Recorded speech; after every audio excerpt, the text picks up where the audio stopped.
Hey everyone, it's Tammy from Liberty Aid Academy Student Support. If you don't know me, I answer the questions when you email in, or if you schedule a consultation call, you'll be speaking with me. But I'm here today to give my testimonial on how easy it was to set up the trust and to operate it. It's taken me a while to get this done because I'm a little camera shy. I'm actually a lot camera shy. But anyways, I'm going into my 5th year with Liberty Aid Academy, and I'm still learning things.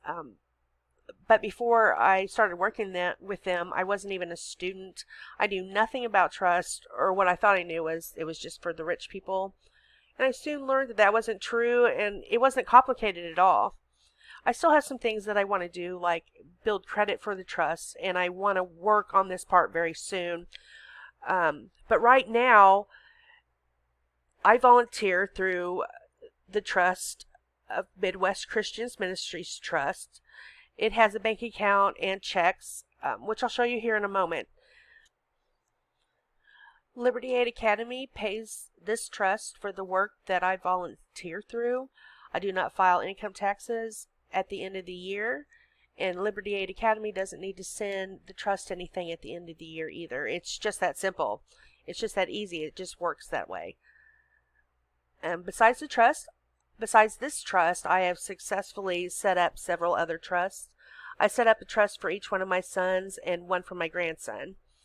And I hope to set up one for each of my grandchildren also very soon. Another one that I'm working on setting up right now is a little freeze-dried candy business for my grandson. I do have the EIN for that one, and also for my first and last name trust. They just need to get set up at the bank, get it signed and notarized. But I hope to teach my sons and my grandchildren how to operate and use the trusts too. So now I'm going to move on to the proof. Here is my driver's license, proving that I am a real person. Hopefully everything's blurred out enough. After I went through the course PDF and the 1-hour instructional video, I went to the IRS website and I applied for the EIN. It took about 10 minutes to get it done and accepted. The instructions on how to do this was very clear and simple. Once I got that set up, the next thing I did was fill out and print the trust declaration. It's just a template, and there's only a few blanks that you have to fill out with no attorney needed. So you can see here that you just fill in the name of the trust on the first page. And then the next part is you just fill in the name of the grantor and the trustees. This usually says right here, successor trustee, but I took white out and I marked that out because I had another trustee that I was adding on, and the bank had no problem with it. They accepted it, so that might be an option for everyone right there. The last thing that you do with it, you just need to sign and notarize, as you can see was done right here. I got it signed and notarized at the same bank that I opened it up at. I already had a personal account with them, and so I was able to get it done the same day without an appointment. We got it signed and notarized. They gave it to the legal department, and about 15 minutes later they came back saying that they would be able to open it for me. She said it was an unusual trust, but okay.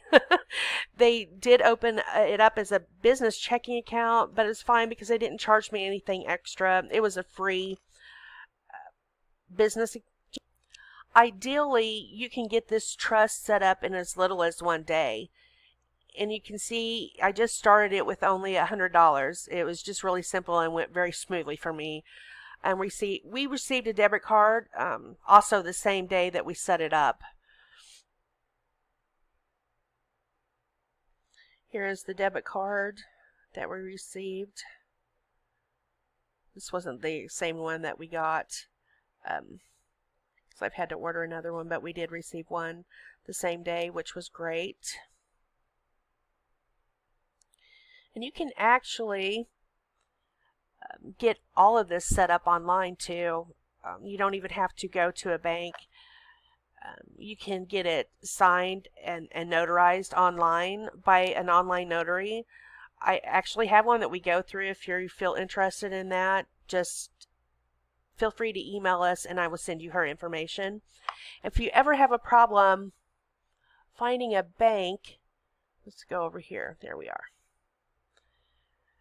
Charles & Schwab does open up accounts for trusts online. I set one up for my son. It was pretty easy. I'm going to show you because it's kind of tricky to find their application.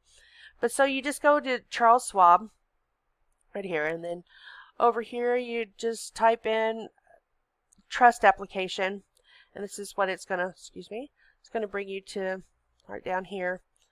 And unfortunately, it is not at the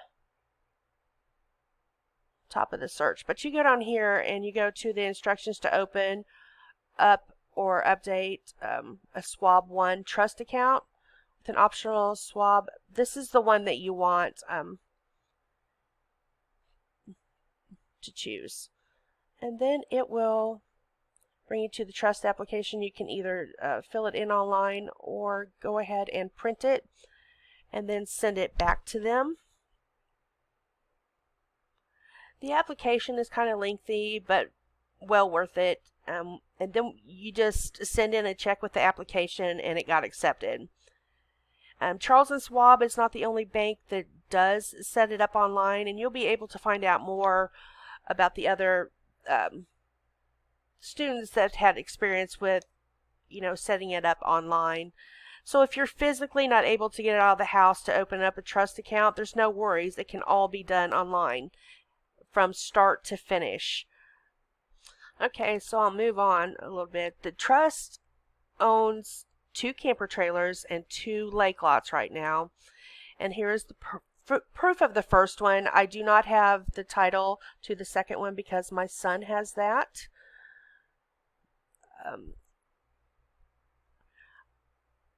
It was just this really simple process for me as far as getting the property tax removed on it. I had to go to the assessor's office and have them give me a piece of paper that's saying that the trust does not owe any taxes for the previous year, so I could get the trailer registered and titled. I took in the trust declaration with me, and the lady, who I presume was the supervisor, was standing near the lady that was helping me, and she came over and she read it and looked at me and said, "I'm going to guess that this is tax exempt," and I said, "Yes, ma'am." And she said, "May I take a copy of it in case I have any questions?" I said, "Absolutely." She went and made a copy and brought it back. They printed me this statement saying that the trust was exempt. I was kind of nervous that they had made a mistake and that I'd get a tax bill at the end of the year, but I have not received anything, not even an assessment list.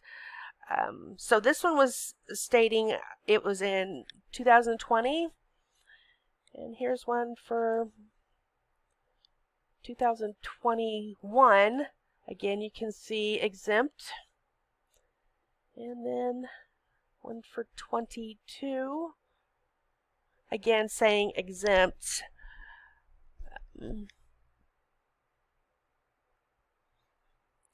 I had to go back and do this again to show that I was exempt. I did email them and I asked them if there was a letter that they could give me so I didn't have to go back and do this every time that the trust made a purchase. They never answered me back, so I just left it at that, and I will just continue to go in with it whenever I purchase something that needs to be titled, and they can give me just another piece of paper like this. And here's the deed that shows that I purchased 2 lake lots. It's not in the same county. This one is in Benton County, Missouri. And I do not have the personal property tax removed from this yet. I need to get the application to get this done. This was just recently purchased. Well, actually, it was a few months ago. I just have not been able to find it very easily on their website. So I'm going to have to call them and see about that. I do plan on getting my home and the land put in the trust this year also. I will quit-claim deed this over. Plus, there's 2 vehicles that'll be going into. I look forward to getting the personal property taxes removed from those because that saves over $1,500 a year.